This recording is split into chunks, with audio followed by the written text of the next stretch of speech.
WrestleMania is special.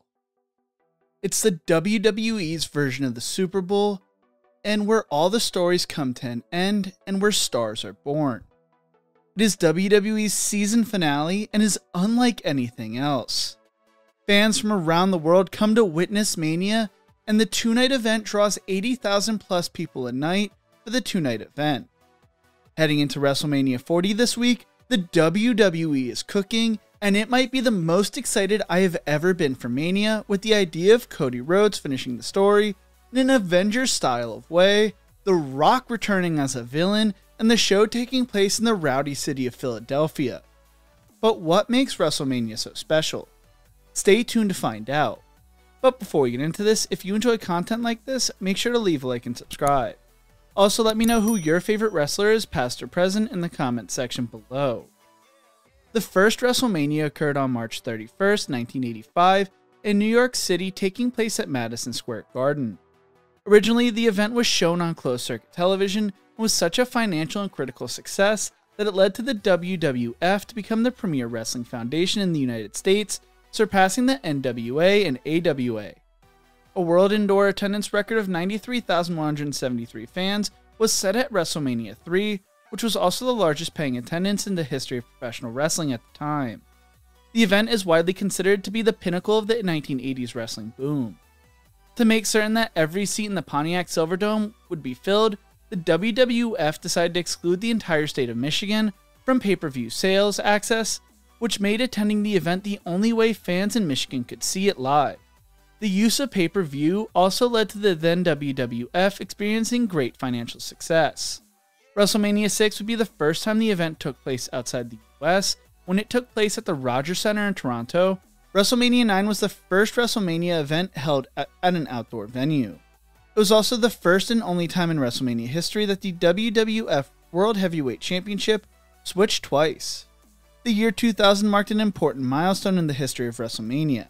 It was the first time the event took place in a professional football stadium since they had hosted WrestleMania 3 in the Pontiac Silverdome. When WrestleMania 17 came to Texas, the Reliant Astrodome saw 70,000 fans in attendance for the event. Since then, for the most part, WrestleMania has taken place in major sports stadiums rather than basketball or hockey arenas. WrestleMania now brings in crazy crowds of 50,000 plus annually, and modern NFL and MLB stadiums are the ideal venue for that. In many cases, WrestleMania is held in an open-air stadium, creating an event more immersive and unforgettable. In 2014, with the launch of the WWE Network, fans could pay $9.99 a month and get access to every pay-per-view from past to present, rather than paying the $50 plus rate WWE was charging in the past. This would be huge because it made WWE, and specifically WrestleMania, more accessible, and has since led to major deals with Peacock and Netflix. In 2020, due to WrestleMania having to take place in an empty WWE Performance Center due to COVID, the WWE decided to turn WrestleMania into a two-night event, which was super risky at the time, but has since paid off, as fans loved having two shorter shows in back-to-back nights, rather than one 5+ hour event. Due to the event's overwhelming success, WrestleMania has officially become a two-night affair from that point onwards. In 2024, watching WrestleMania is more affordable than ever thanks to WWE Premium Live events being broadcasted on Peacock Network for only $4.99 a month. Fans can witness the biggest WrestleMania of all time on April 6th and 7th. WrestleMania is extremely special for wrestlers as well as fans.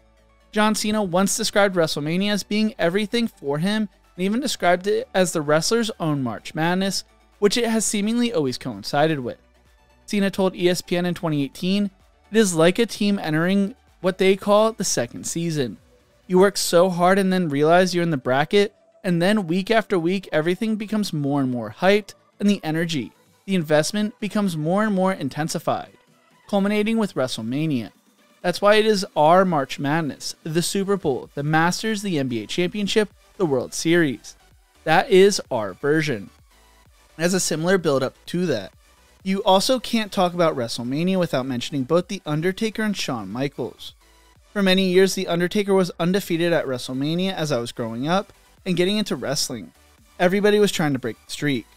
Taker's streak had an aura around it, a mystique, and he would always leave it all out in the ring for the fans at Mania, whether that be his match with Shawn Michaels and Triple H or others. As Randy Orton stated in an interview with Yahoo Sports, Taker and Mania go hand in hand. The magic of WrestleMania will always be synonymous with the dead man's own aura. Shawn Michaels earned the nickname Mr. WrestleMania throughout his career, working with Taker, Ric Flair, Kurt Angle, Bret Hart, Razor Ramon, Steve Austin, and Cena, among others. He influenced an entire generation of wrestlers who are now competing at the show of shows. He told Bleacher Report back in 2021, "With WrestleMania, I did what I basically do with people that I trust and know. Have it, so to speak. You've got your main points, but everything else you sort of just feel and see where it goes. That's how that one worked. You got your signposts in the road, you have an idea of how to get there, but then you just see how it goes. And we knew where we were going to be for a while. Austin and The Rock made a name for themselves at WrestleMania, and Cody Rhodes hit superstardom when he made his grand return to the WWE at Mania 38. With Mania, you get the combo of old stars and new stars showing out or returning. It is the WWE season finale. All the stories seem to end at Mania, whether they have been building for a few months or a few years. It is the end-all be-all. When it comes to the fans, it is usually your hardcore fans traveling around the world to watch Mania. WWE's fan base is global, with dedicated fans following in countries across North America, Europe, Asia, South America, Africa, and Oceania. WrestleMania's broadcast reaches millions of households worldwide, extending its cultural influence beyond the attendees at the venue. The event's diverse roster with wrestlers from various countries and backgrounds also contribute to its appeal to the wide range of cultures. It is an event every sports fan needs to experience just once in their life. The former one-day event is now spread over a course of a weekend, and even chooses its cities similar to the Super Bowl, with cities bidding to host them. Forbes estimates the extravaganza can generate upwards of $100 million for its economy.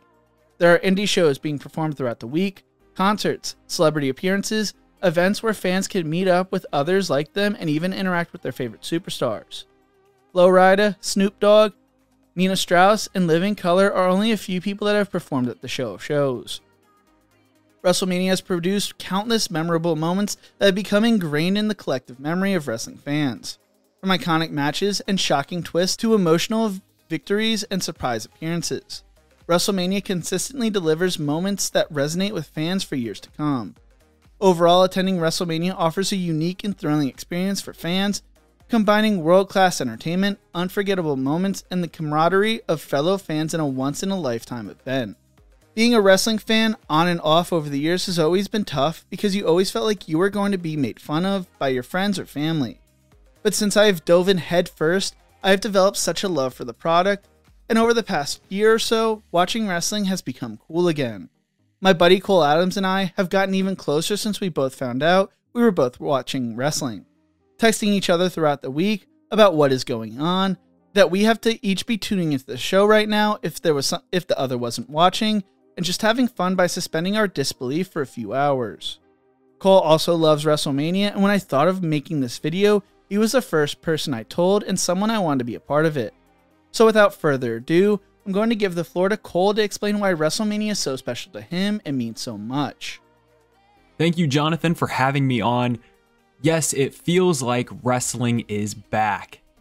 I honestly have not watched WWE since the year 2012. And I got back into it last year at WrestleMania. And I've spent this entire year watching the WWE. And I'm going to be completely honest with you, it actually has been the most fun I've had watching any sport recently. I feel like they've done a great job with storytelling. The product is at an all-time high, and it really feels like investing my time into it is actually worth it. That was the reason why I stopped watching. A big reason why was because of what they did with CM Punk. He was my favorite wrestler, so seeing him come back last year was really cool. And then the storyline that they've been building with The Rock and Cody Rhodes and Roman Reigns and Seth Rollins, I mean, my goodness, they're just really clicking. Even though they're changing things as they go, it feels like they actually are changing things in a good way with great intentions. They're listening to the fans. I feel like the product is just at an all-time high, and with the move to Netflix that's coming up, we're really seeing an Attitude Era return. And I know Jonathan and I have been talking about it a lot. It's actually really bonded our friendship. So And I've even gotten my brother-in-law into wrestling. And I don't know, it's just a really good conversation starter. It's actually helped me build a couple of friendships that I honestly wouldn't have thanks to wrestling. It's just a lot of fun. You don't have to take it that seriously. You don't have to tune in every week. But when you do, it really feels like it actually is worth your time. It feels like it's not corny. It feels like they're actually telling a story. And it really feels real. Some of the stories they're telling, whether it's with Cody Rhodes or Chad Gable, for example, one of my favorite wrestlers right now, it feels personal, it feels like it matters, and it actually means something. So those are a couple of reasons why I've really enjoyed wrestling. Again, the WWE feels like they're in a really good spot. You know, they've had a lot of turmoil recently, but I really like Triple H. I feel like he's done a lot of good running the show, listening to the fans. So yeah, I feel like as a wrestling fan, I'm getting exactly what I'm wanting, and they completely fixed all of the issues that I had with the company and why I stopped watching all those years ago. So thank you for having me on. That's my little spiel. Wrestling is back, and wrestling is cool again. Thank you again, Cole. This year's WrestleMania is one you're not going to want to miss. The Rock is back and has been a major part of the product so far this year as a villain. You have the Usos fighting, Bayley getting her revenge, Logan Paul is probably going to take the craziest RKO ever, CM Punk is back on commentary, and Cody Rhodes may finally finish the story. The Philadelphia crowd is going to be wild all night, and I can't wait for Saturday to come, as well as Sunday to watch the show. Wrestling is fun because you get your movie-esque sports underdog stories or crazy villain arcs. WrestleMania is a spectacle unlike anything else, and may be a big part of why I love wrestling. What do you think? Who do you hope picks up a win at WrestleMania this year? Let me know in the comment section below.